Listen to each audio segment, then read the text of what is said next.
మద్యం కుంభకోణంలో కొల్లగొట్టిన ముడుపుల సొమ్ములో కొంత మొత్తాన్ని వైసీపీ ముఠా గత సార్వత్రిక ఎన్నికల్లో ఓట్ల కొనుగోలుకు వెచ్చించిందని సిట్టు తేల్చింది. అమ్మ దుర్మార్గులారా, ఇంత దారుణమా?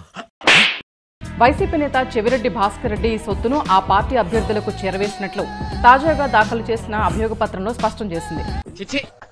ఇంతకాడికి వచ్చేపోయే నలుగురు దగ్గర ఒంటెలు తాగినా బెటర్ కదరా. చెవిరెడ్డి ఆదేశాలతో ఆయన ప్రధాన అనుచరుడు బాలాజీ కుమార్ యాదవ్, వ్యక్తిగత సహాయకుడు నవీన్ కృష్ణ హైదరాబాద్ తాడేపల్లిలోని పలు డెన్ల నుంచి మద్యం ముడుపుల సొమ్మును వివిధ ప్రాంతాలకు తరలించినట్లు పేర్కొంది. మీ బిడ్డ హయాంలో ఎలా పోతా ఉంది, ఎలా జరుగుతా ఉంది, మరి ఎందుకు చంద్రబాబు నాయుడు గారి హయాంలో ఎందుకు జరగలేదు అన్నది ఆలోచన చేయమని చెప్పి కోరుతా ఉన్నా. మద్యం కుంభకోణం ప్రధాన కుట్రదారులు, లబ్ధిదారుల్లో చెవిరెడ్డి భాస్కర్ రెడ్డి ఒకరని, వైసీపీ మద్యం ముఠాకు ఆయన రాజకీయ రక్షకుడిగా వ్యవహరించారని సిట్ పేర్కొంది. ఇంత అవినీతిపరుడు ప్రపంచంలో ఎక్కడా లేకపోయినా కూడా ఈ పెద్ద మనిషి చాలా మంచోడని సర్టిఫికెట్ ఇస్తాడు.